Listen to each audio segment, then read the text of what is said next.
Hey, everybody. Good evening, good afternoon, good morning. Anytime and wherever you are, and at any time you are, let me greet you in the way that we do peace. And welcome again to another offering of what we call Relevant Conversations. I'm your host, John Seldis, and I am happy as pumpkin pie. Well, for me, it's sweet potato, but anyway, I digress. I am so glad to be with you and glad to have the opportunity to do a little bit of what it is that I love to do. This platform, this opportunity we've created for ourselves is to have some conversations with some of the most dynamic, interesting, and smart and talented and resourceful folk that I know. And again tonight, we have already delivered. Amen. Um, this is our guest tonight is one of those persons who, for the better known, the better part of it's been 20 years. Um, that I and my family arrived in Connecticut. I got to know who this person was. They were involved and active out here in these Hartford streets, in these Connecticut Hartford streets, and over the years we have worked together. We've done a number of different things, and every time I've asked her to do something, she responds. Sometimes it's no, can't do it. But always has good reasons why. But also is willing to say, "Hey, I can't do that, but let me do this," and has always been willing to share their resources, their gifts, their talents, not only to me, but also to the broader community and the wider world. I'm very, very pleased and proud, one, to call my guest tonight, my friend, my sister. We are family together. That she hails from, check this out. I don't know a whole lot of Black people from Norfolk, Connecticut. Now I know some folk from Norfolk, Virginia. I got peoples down there, but I don't know a whole lot of folk that come from the northeast corner of Connecticut. Let me just say it this way: that are a darker hue. Her family was one of those early families in this state, and she has a story to tell. We're going to talk a little bit about it. I'm going to ask her a little bit about that. But she, for a number of years, has held several positions here in Hartford, and about a year plus ago, I guess now, she became the executive director of the Greater Hartford Arts Council after spending a lot of years in ministry for what used to be called the Capital Region Conference of Churches. Then they became the Conference of Churches, and then she led a revolution, and all of a sudden they was the 224, and transformed what I think is relevant ministry in this age. So I thought tonight we'd spend a little time picking her brains, seeing her vision, having her share with us the modality that she operates in as she serves this community as the senior executive officer. She the boss. She the boss of the Greater Hartford Arts Council. Can I talk to you? Can I just say, hey, welcome, and help me welcome my sister and friend, the Reverend Dr. Shelley D. Best, to this platform. Good morning, good afternoon, good evening. Thank you. Good evening. What an introduction. Thank you for being willing to come on and share and talk to us. You have a fascinating story, and I want to talk a little bit about what you call soulpreneurship. I want to delve into that a little bit. Want to know what you're up to with this Greater Hartford Arts Council gig. it's a bit of a shift, but knowing your trajectory is not for me. I get it. I'm like, yeah, this is on that line. And let me also say we have, kind of concurrently served in interesting places, and our trajectories have crisscrossed paths on this. I'm a pastor too. My first identity, if we're talking about work and vocation and call, is as a preacher of the gospel, right? And yet I find myself in other spaces and places.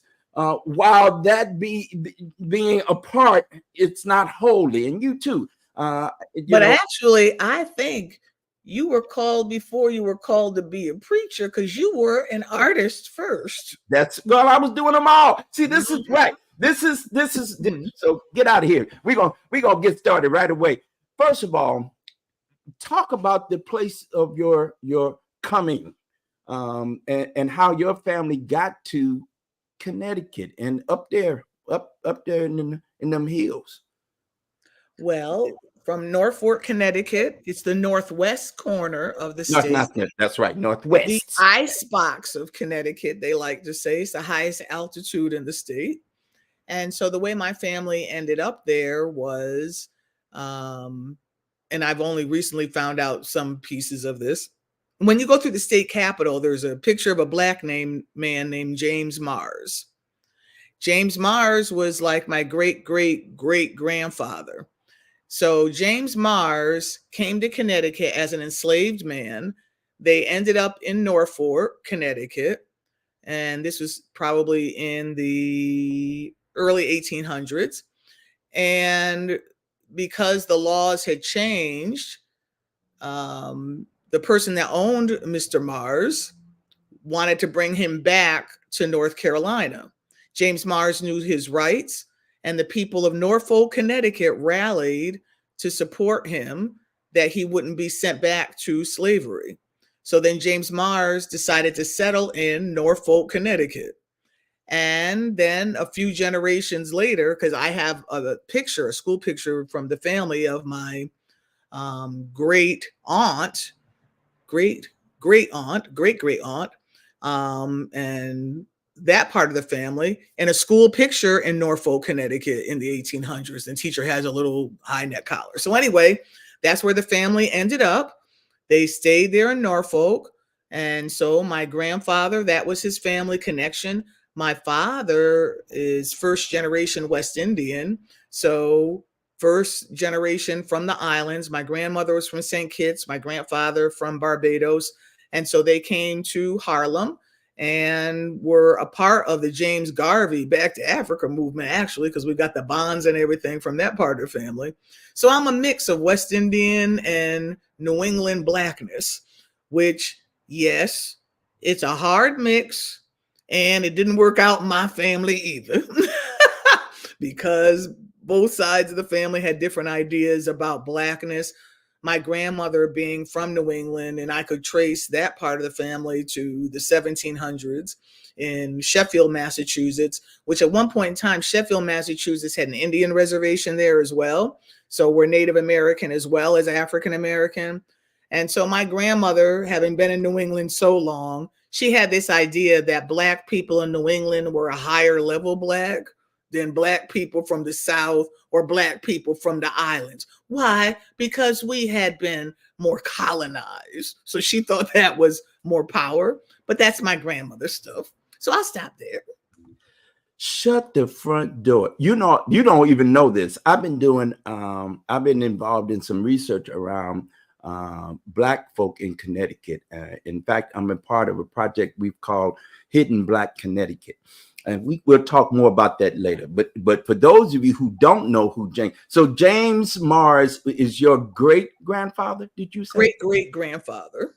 Great-grandfather. So James Mars has a very interesting story. He is, in fact, pictured at the state capitol. He is one of the earliest of what we would now call civil rights leaders, Black leaders. He was the founding member of what was the African Religious Society. That's its first name. It then became the first colored congregational church. Then they bought some property, and then they became Talcott Street Congregational Church. Today, that church is Faith Congregational Church. James Mars was a deacon in that church. He was a leader, and in fact, was one of the people that called James Pennington to that church. It's all I've been doing. Look, right here. Okay. Look. I've been doing some research, and literally over the course of the last just a little bit, we've been finding some of this history. So I actually now I got to come and interview you. We got to go do the family tree and everything, because what we're discovering is that there is a lot of history that is Black here in Connecticut, and of course in New England. Massachusetts has some of this, Rhode Island has some of this, Vermont a little bit, New Hampshire a little bit, Maine a little bit. There was an island where there were African Americans there that they closed. They forced those folk off that island. That's another untold story, and they're descendants of those who were forced, Black people who were forced off an island off the east coast of Maine. And there's a gravesite out there on that island, and everything. So there's stories like that I want to be a part of telling. And then once we tell these stories, then we have a responsibility. It is said, once you see, you can't unsee. Once you've heard, you can't unhear, right? And so there's a responsibility as it relates to this history. And any of our histories, whether on the up or on the down, you just name this the struggle between Black folk in America, in the United States of America, and Black folk on the Caribbean islands. That's a struggle bus, right? We talking about Black folks on the continent and Black folks here, struggle bus. And that we got to be in conversation with. So now you done got me off down in that rabbit hole. Thank you. Your father was a postmaster.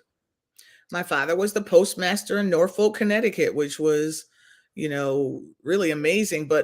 And it wasn't easy for him to get the job. And this is back like around 1975-ish. But my father was a colonel in the military also.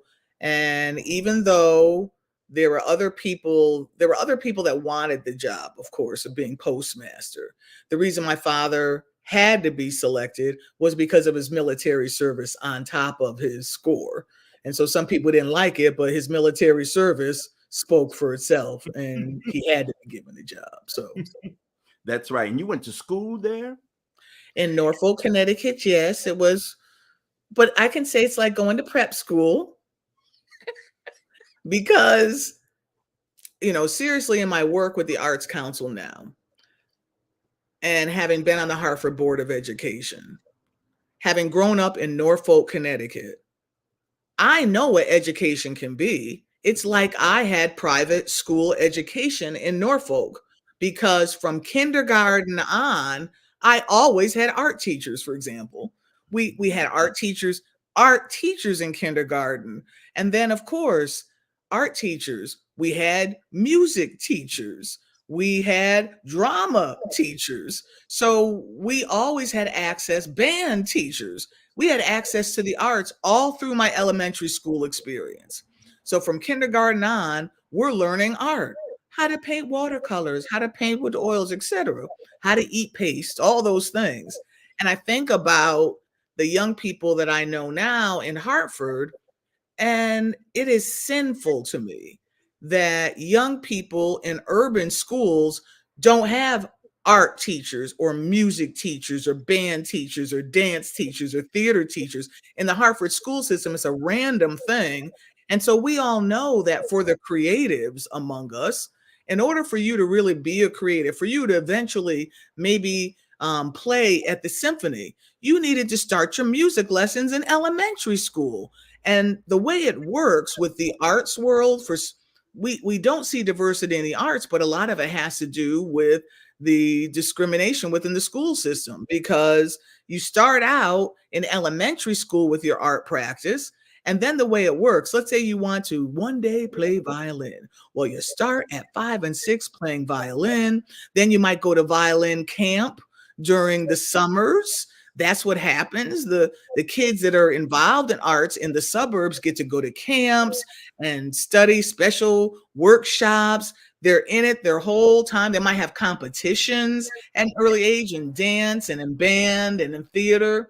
That's on their resume. By the time they get to high school, they've gone through several camps and different iterations of experience to hone their skill. Then they've got their own little mini resume so they can apply for art school in college and go forward from there. But our kids, if you never had it in school, and the way they do it now in the urban school systems and a Hartford school system, instead of having the art teachers in many instances, it's one of those situations where they only hire teaching artists. Hmm. Teaching artists. So and so is an artist, and then they teach a workshop, but it doesn't mean they are a music teacher. It doesn't mean they are an art teacher. They're just somebody that does art that will now teach. Yes, some teaching artists are teachers, but some are not. But they act as if it's okay that our kids get exposure to teaching artists that are just consultants instead of music teachers, instead of full-fledged teachers. Yeah. See, this is so you jumping us, but this is a good way to segue from your early history. Now let's go back just a few years and let's catch folk up. You went from schools in there in Norfolk. Then we moved to Torrington, which is half an hour away from Norfolk. Mm-hmm. So in high school, I was living in Torrington, and because I was a very strong-willed child, as you can imagine, I didn't want to go to regular high school. I was like, I don't want to go to Torrington High School. I didn't want to go there. And my father wanted me to go to high school, but I'm like, no, I don't want to go to high school. I want to go to Oliver Wolcott Regional Vocational Technical School. I want to go to trade school because I want to be a hairdresser. Remember, this is the 70s. And so for me in the 70s, my aspirations for myself, well, I could be a hairdresser. That was my highest aspiration for myself in the 70s. And my father was like, you need to go to regular high school, then you can go to college. And I'm like, I don't want to go to college. I want to go to Oliver Wolcott Regional Vocational Technical School. Now, what I did not realize, in those days, the tech school was for the slow kids. They sent the slow kids to tech and the higher functioning kids to the regular high school. And my father knew this, but didn't want to tell me, you're not slow. You don't have to go to trade school. But for me, I wanted trade school. And in many ways, it saved me because I wasn't academic that way at that time in my life, and I needed the creative outlet. So I studied hairdressing and cosmetology, competed in it.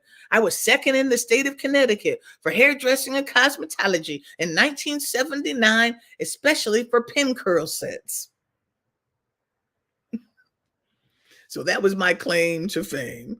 And so then by the time I reached my senior year in high school, I had a wake-up experience because I had allowed myself to not soar. I had really bought into the less than stories I had been told. I was led to believe I was kind of like, that I was slow. I was Black. I was like the only Black kid. But I thought I was slow because that's the way they treated me.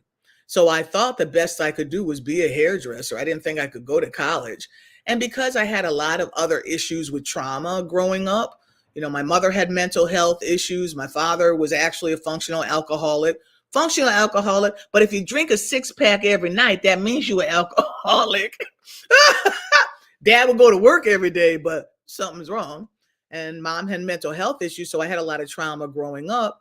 So I was sort of stilted. And so trade school kind of saved me, gave me a place to be. But in the scope of full transparency, being a trade school kid, because I was not fully challenged, I was one who, like many of my peers, just spent most of the day being high.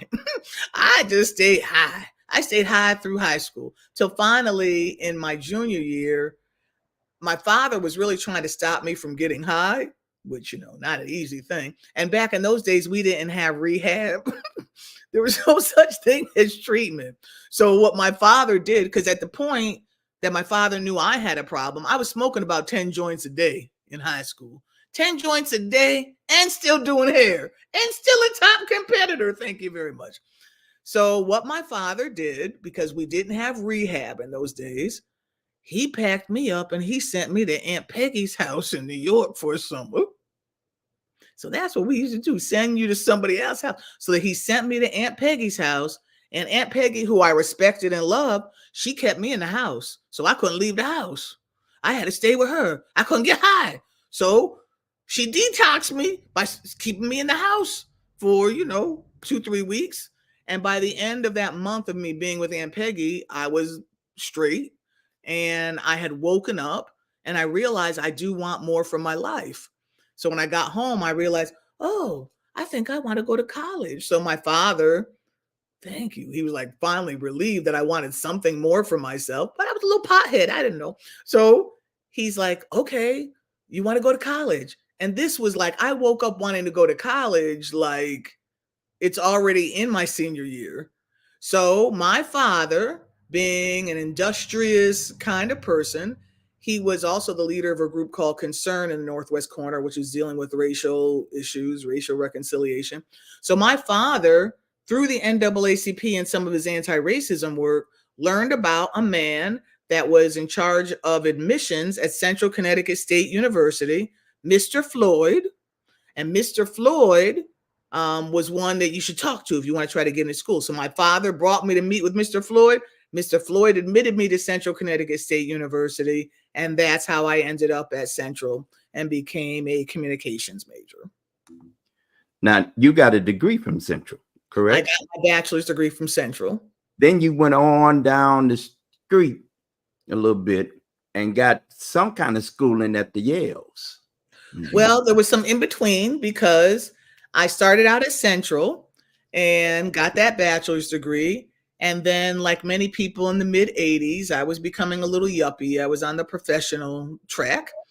And fortunately for me, one of my mentors helped me get a position with the state of Connecticut at the Department of Children and Families, which at that time was DCYS. And so I went into DCF as assistant regional director, as a 26-year-old assistant regional director. That's its own story. And because it was such a harsh environment, I was a political appointee. I was one of only 4 Black managers at that level in the state of Connecticut in the Department of Children and Families. Talk about trauma, working in a very toxic, hostile environment that was even not only hostile to people of color as employees, but hostile to the children and families that were being served by the system. So in working at DCF, it was such a cruel, harsh environment, abusive amongst staff. I needed an outlet myself. And so for me, I had newly found faith, because growing up, I had been raised Roman Catholic because we weren't allowed to go to the Protestant church. We were the Black family, but they wouldn't let us go to the UCC church. We had to be Catholic because they would let us come in.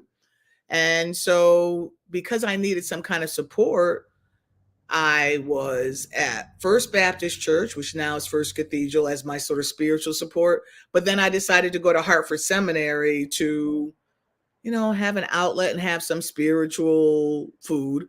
And so I did a MA at Hartford Seminary first, a Master of Arts in Religious Leadership. After I finished my Master of Arts, because I was pastoring, and most of the people I was pastoring at the time, the people attracted to my ministry, most of them were people coming out of prison, prostitution, drug dealing, etc.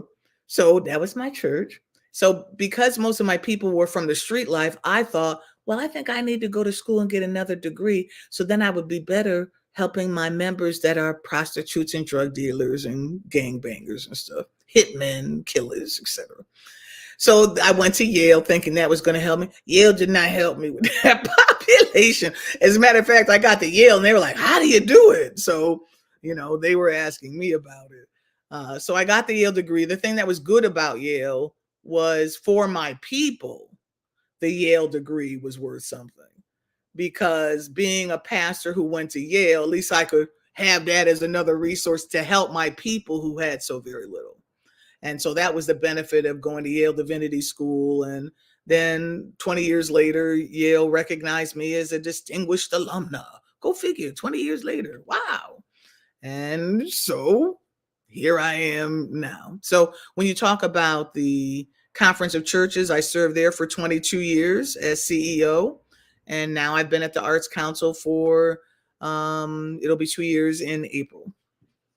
So so you just tracked a little bit of that journey. I know a little bit more about that journey of your taking the Conference of Churches through, in your leadership, through a quite a evolution, quite frankly, from a service facing community, I would call it, helping hands kind of spot, and ministry, valuable,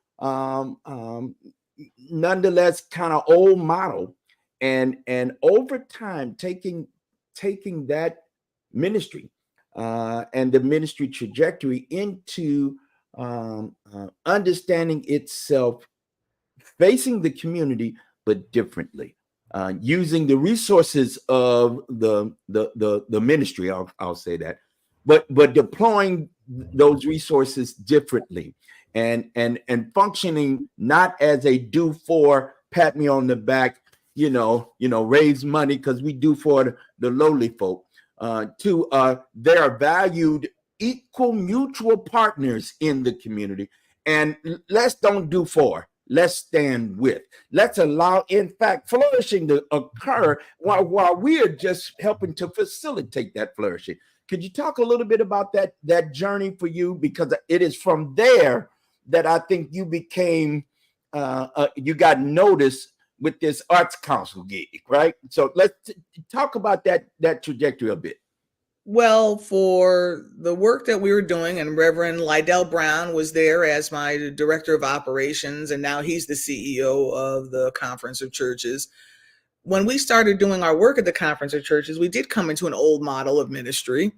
And it was an old model of ministry, and it was an old model of community organizing. And that's what I had inherited. And when I say it's an old model of ministry, and because, well, I'm the first woman of color to lead the organization. Reverend Brown is now the first man of color to lead the organization.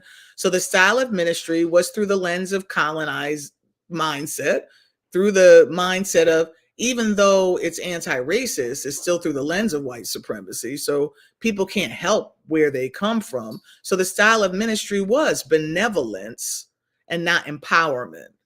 And that's often when we do cross-racial ministries, we often end up, if we are not woke, operating in that, let me give you some crumbs approach to ministry. So I'm going to give you a fish. I'm not going to teach you to fish.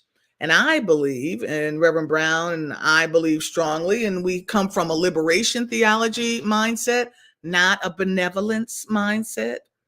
I believe that we should empower people to be able to take care of themselves, and we shouldn't feel so good that we can give them crumbs.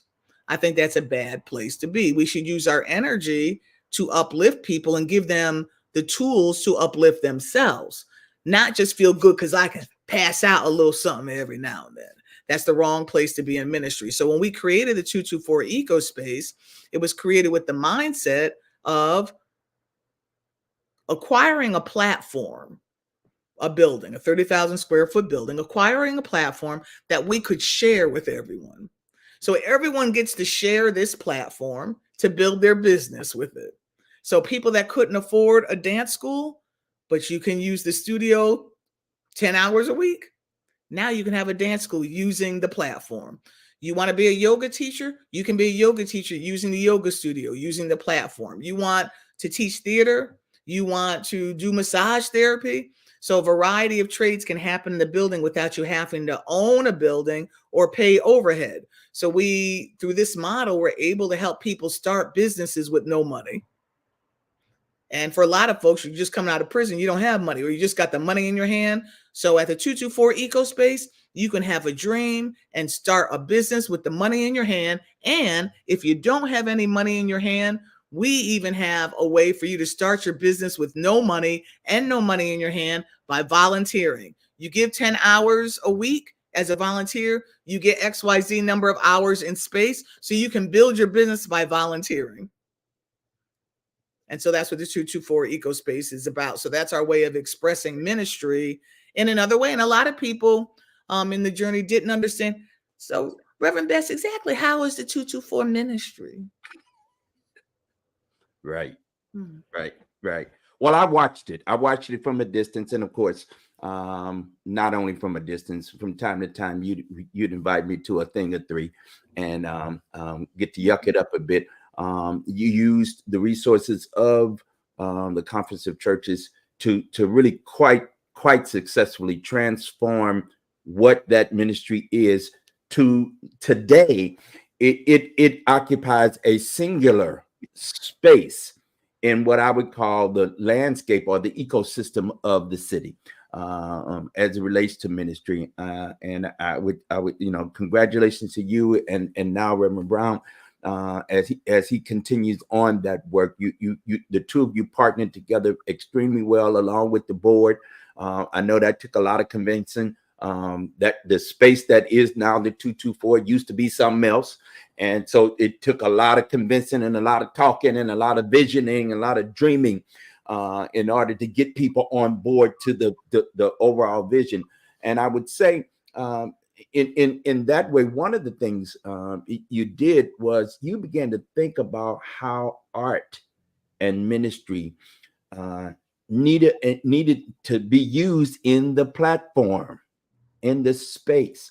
And you commissioned and what, tell that story. I ain't gonna tell your story. You can tell your own story. And it's interesting. It's like it was an art space that we bought. The building used to be the headquarters of the Greater Hartford Arts Council, which is like wild that God would do that. But it had been an empty space for 7 years. And it happened to be a space that was created to be a state-of-the-art art space with arts studios, dance studios, rehearsal spaces, etc. So that was the architecture of the building. But the process of developing was really spiritual, where we waited to see what shows up. How is God going to manifest this thing? What's going to show up? What volunteers will walk in first? Who will make what donations? Like, you may say, oh, we're going to make apple pie. Well, let's say you get a truckload of lemons. We're going to make lemonade. So at the 224, we learned how whatever showed up is what the ministry became at the time. And so we started to realize, oh, this architecture is what attracts people that want to dance in this space, dance studios. So artists were naturally attracted to the space. And then we started to realize these are different entrepreneurs. Artists are different entrepreneurs. Artists, like ministers, are different entrepreneurs. And so that's part of how we started to become more interested in helping artists and entrepreneurs of different sorts have a way to do what they do. And that's sort of how I started to move into the soulpreneur work. So the space itself led into being more intentional about art. The space itself also helped me realize, oh, I'm an interior decorator. Because if you don't have any money, you suddenly learn some things. So, now I'm a creative placemaker. Nationally, they say I'm a creative placemaker because I'm an interior decorator. I repurpose things. That's part of it. Part of what I learned from my work of developing the 224 was how to be an artist that upcycles. So you give me a little piece of trash and I'll turn it into something. But that's what I do in ministry too. Give me a little something, I can turn it into something else. And so that's what I started to do with 224 through my art, and then attract more artists So art started to become more visible in the work that I was doing. And then more artists started to come around. And then that's what started to move me towards this work of helping people become soulpreneurs to really monetize their craft and develop different kinds of entrepreneurial ventures. Well, this is remarkable. You know, on your website, you say that we can't do 21st century. I'm paraphrasing you. We can't do 21st century ministry using 20th century tools. That innovation calls for us to let go of the old stuff. And I love what you name the rotary phone and the typewriter. Now churn today what a rotary phone even sound like, let alone what it looked like, right? And a typewriter, they don't even know, you know, none of that. But it would be ridiculous to try to do what it is that we do today, that we get that gets accomplished today with smartphones and with computers. I mean, just with the phones that we have, this little thing right here is a computer. Mm-hmm. And the power of what I remember when IBM had the big old mainframes and you had to put the little computer cards. We talking 70s again. We going back when the dinosaurs roamed the earth, I guess. But this is novel. I got into trouble, and I probably always stayed into trouble with my particular denomination of service. When I started asking the questions, you know, one of the things I would ask is they would ask us every year for an annual report, a yearly report. And they'd say, how many people did you baptize? How many people come to your Sunday school? You know, and they wanted us to track all of that. And I stood up in a broad meeting and said, you never ask me how many people I reach in a week, a month, or a year.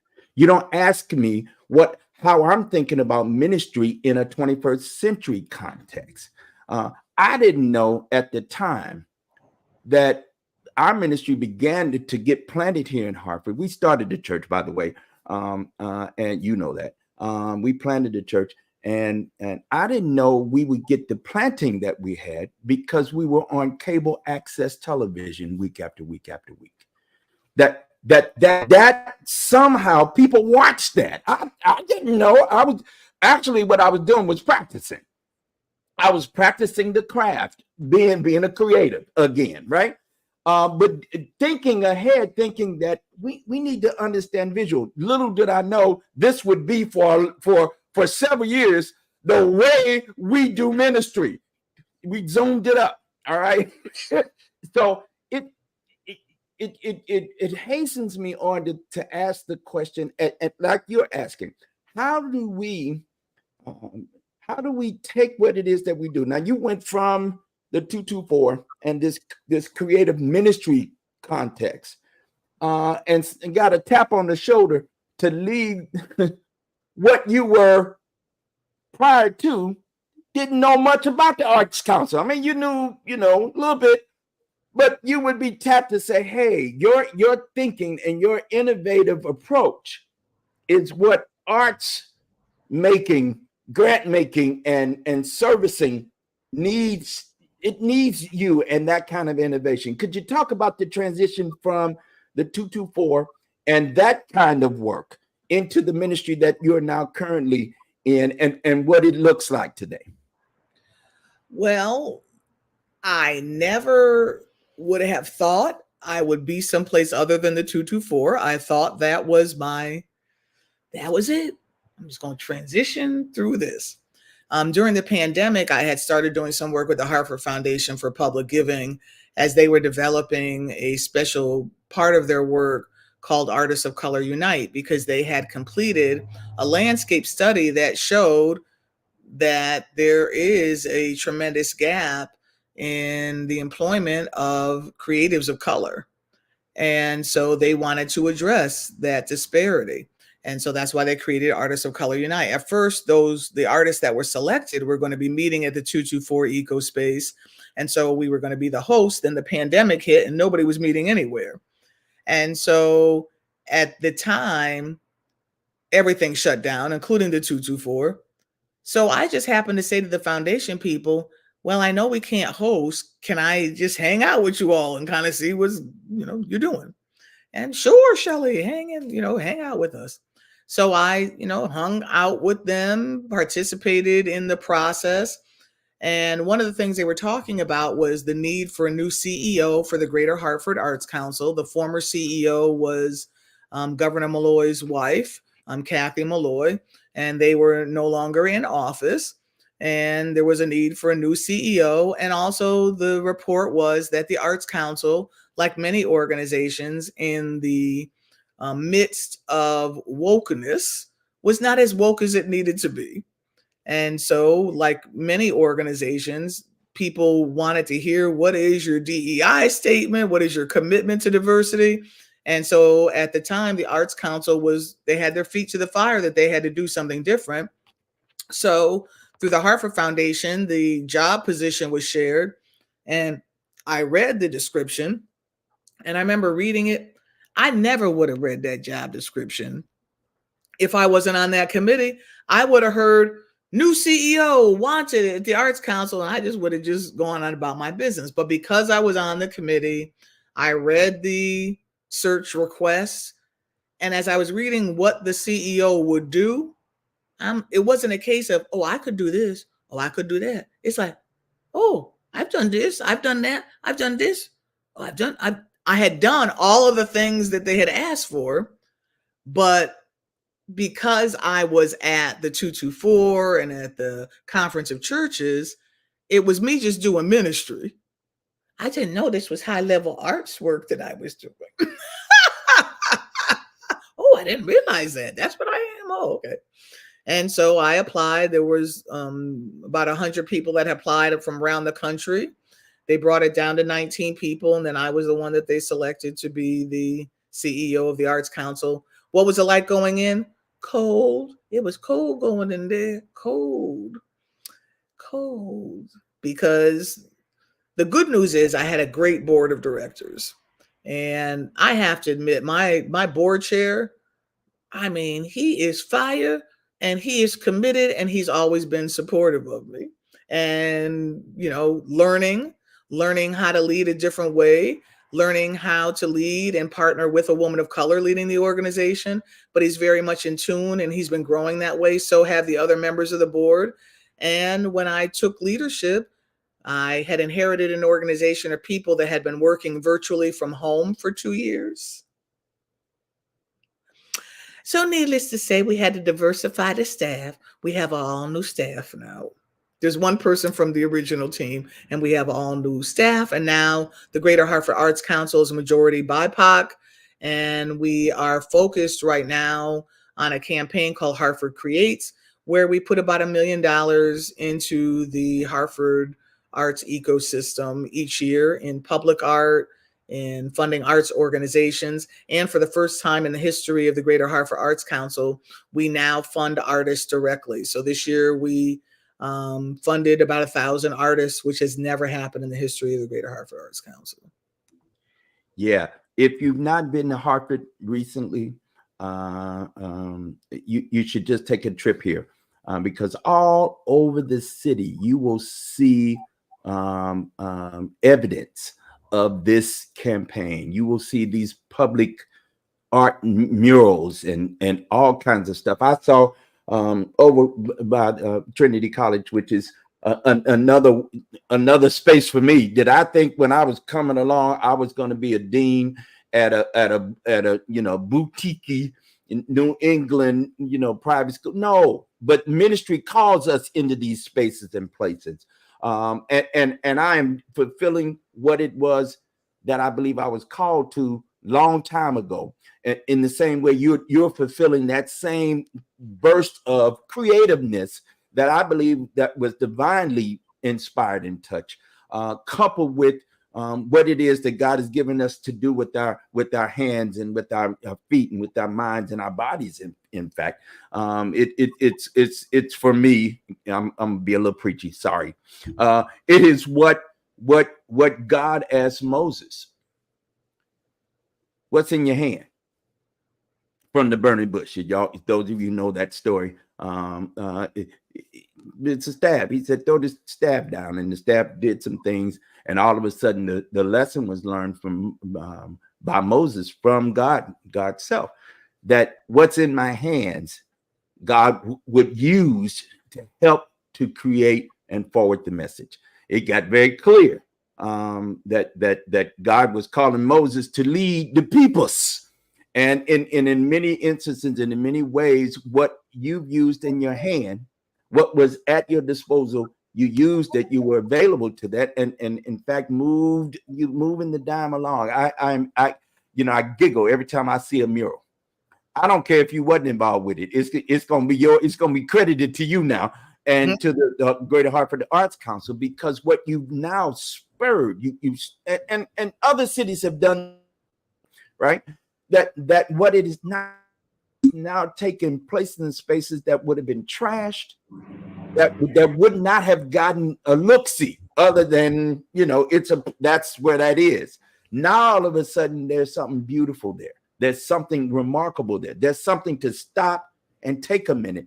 And the mural that's close by Trinity's campus, what I was amazed at is I saw the artist who had begun the work, and I was like, they painting that. That's what I said to myself. Then I saw a splash of color that wasn't just they painting that color. This was, and then I saw, the work being done, and all of a sudden I just got tickled. I said, this is Shelley's work. This them right here. This is that work, and of course it was. Well, I'll let you in on a little thing that the Spirit whispers to me. In this ministry that God has given me now with the Greater Hartford Arts Council, God has shown me that in many ways, because the intention is for Hartford to be New England's premier creative destination. That's what God's told me, premier creative destination. And so what's powerful now is God's given me the opportunity to, it's almost using the city as almost an altar to create sacred spaces in our city. Places of wonder and wow and love and joy.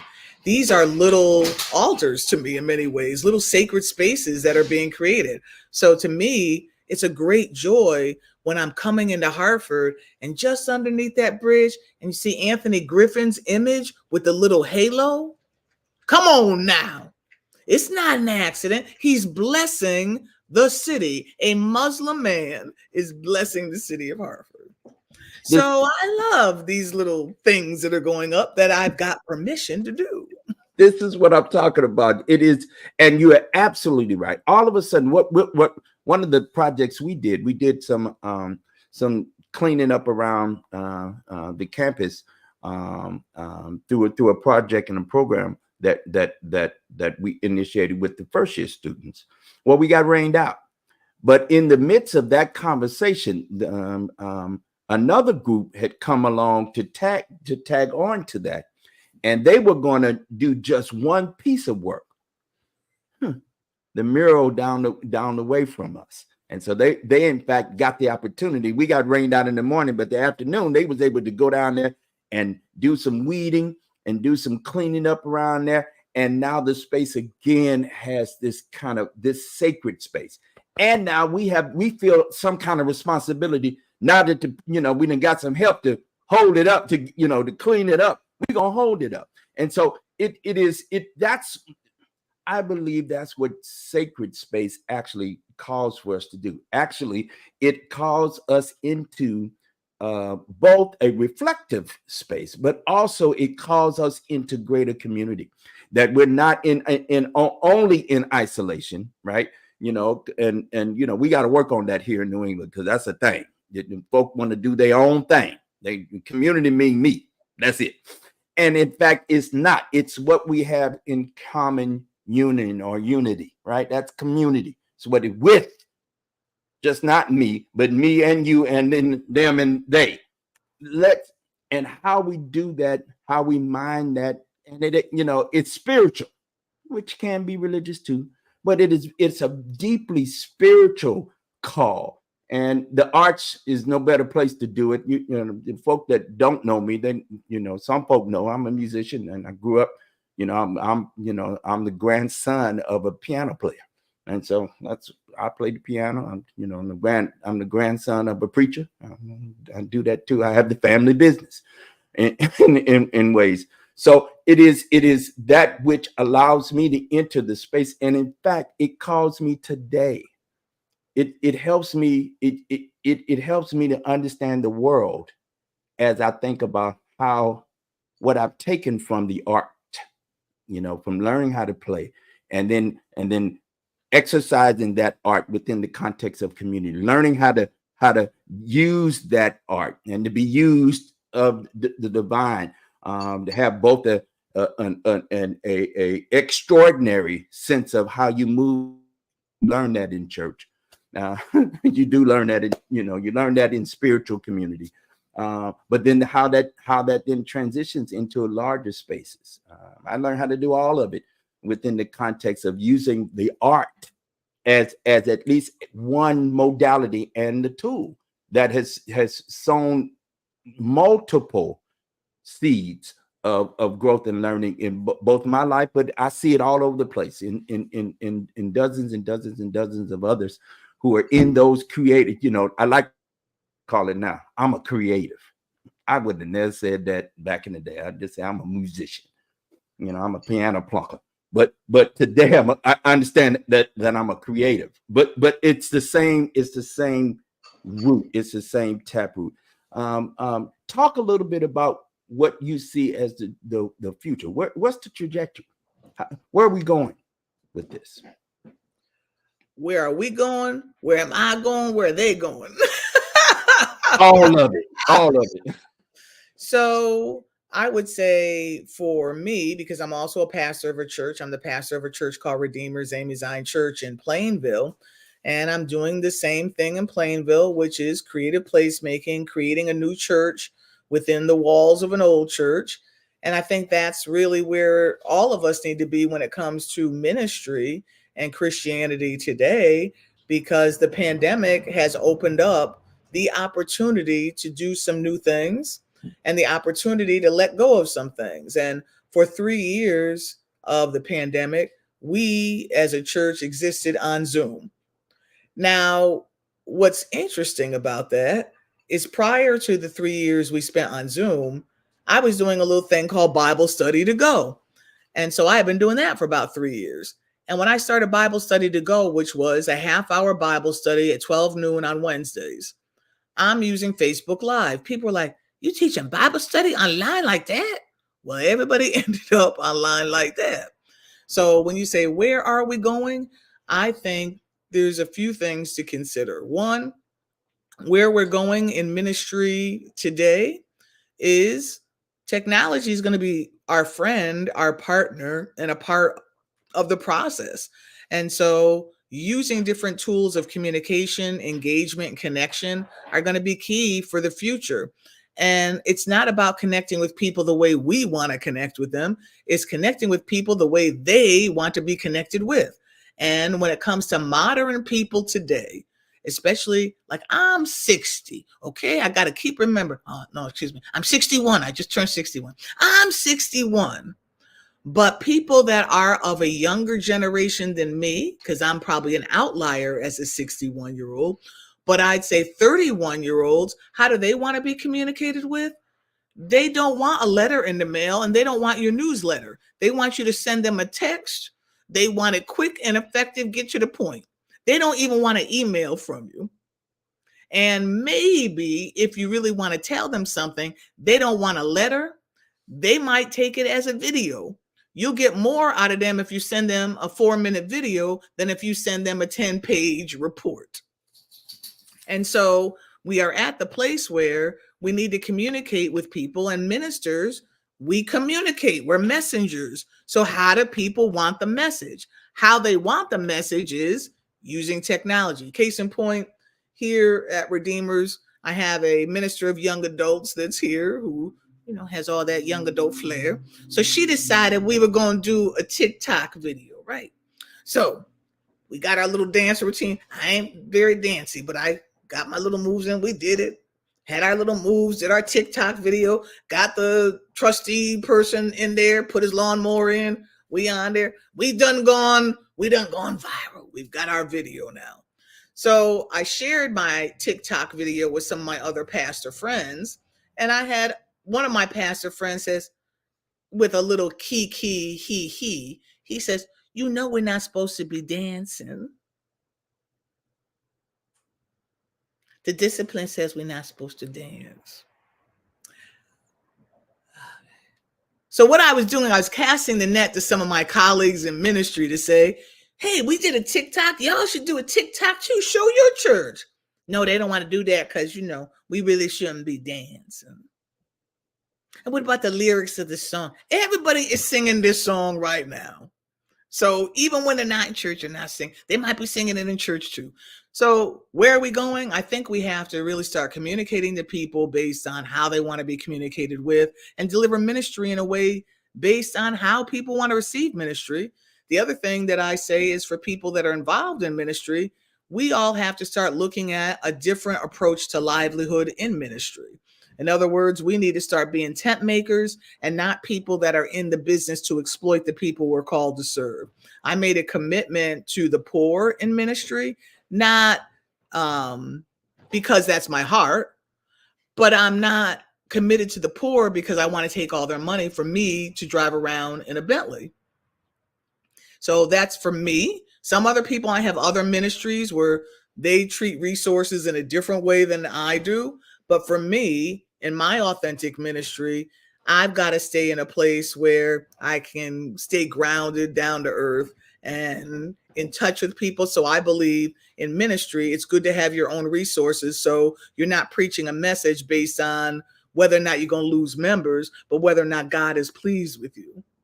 And if your money comes from what the message, which for many people, if they say the wrong thing, their money goes down. I don't want that to influence my ministry. So where I think the future of ministry is having your own livelihood, being a soulpreneur, a tent maker, then you can go out and change the world without being constrained. My dog decided to join this show. There's pause. Okay.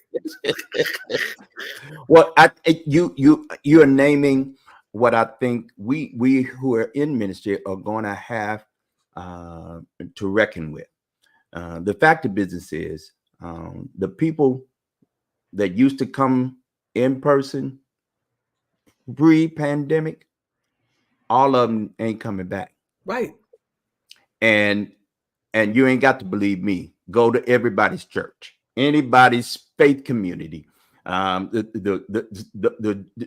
Jewish rabbi friends, my imam friends, they're not at the masjid. They're not doing it in the same way. So we're going to have to be creative, and I think we are actually in this space and called for such a time as this, so that these as we develop, and it's going to be hit and miss. Some of it. Listen, some of the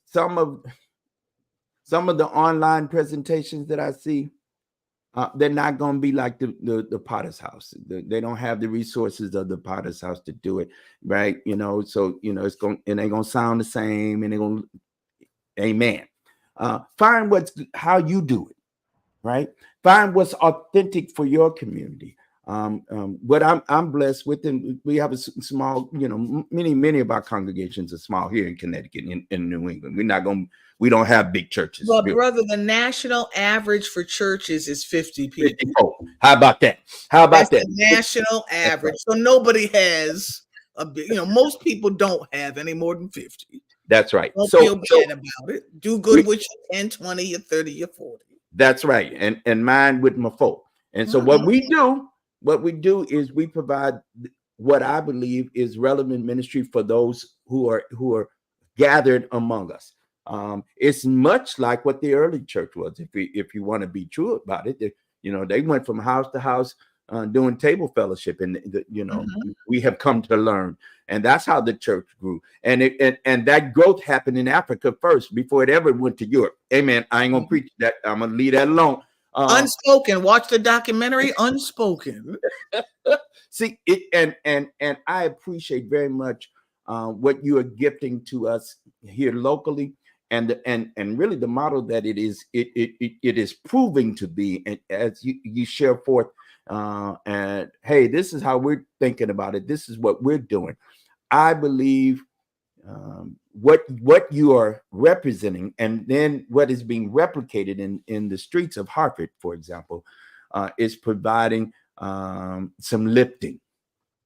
Coming out of what we've come out of, and it's inspiring people to say, "Hey, let me lean into my art." My physical art, and then listen. They got all kind of names for all this now. It's all kind of stuff they're doing now, and I marvel at it because I'm going like, man, that's smart, that's creative. Oh man, and then you experience it, and you go, whoa, yeah, I see you. Y'all keep doing it. Here, $5 on it, right? So so it is. I believe this is the 21st century way that we've got to continue to allow what I would call God to inspire us to move in these ways. Reverend Dr. Shelley, thank you so very much for sharing your time and a little bit of the space. We don't went a little bit past the time. Is you got to find a word? You got something you could say to the folk as we shift to move out of this space for tonight?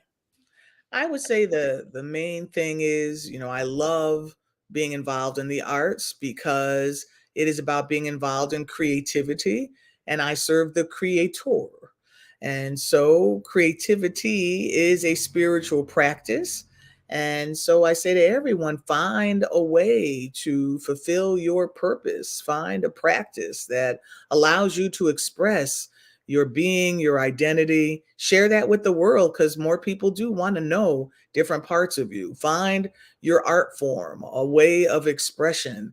Let it out and share your story, and then be open to the stories of other people so you can come to know the human experience through other people telling their stories through art. So that's my nugget of the evening. Let's. You made me think of Howard Thurman is my guy. He's a spiritual teacher for me, and I know he is Me for too. you as well. I know he is. He said, "Don't ask what the world needs." Right? I guess this is one of his more favorite or famous attributions. Don't ask what the world needs, but ask what makes you come alive and do that, because that's what That's the right. world needs. The world needs for you to come alive, and I think each of us taking our tools and what our passions are, and we infuse that with a little intention, and then get that out there, spread the seeds of that, and then look who we can become, and maybe we don't turn into Picasso, but maybe, right? But what we will be is bringing a little bit of hope, a little bit of love, and a little bit of charity, and a little bit of just good vibes and good feelings to folk who we reach, who experience us, and that's ultimately, it's that fire that I believe can revolutionize our way of life. And so thank you for the gift of what I would say the divine spark that's in you. We got to hook up so we can talk about this James Mars and all that. That's a whole thing right there. I appreciate you very much and appreciate your work. Thank you again. Thank you. And you all who follow us and watch us and see us, hundreds of you respond to us in all kinds of ways. I appreciate you coming. We'll be back at it again. Same bat channel, relatively same bat's time and frame. We'll be at it again, talking about things that we believe are relevant in conversation with fun and great folk. Thank you again. Peace. Thank you. All right, we out. Peace.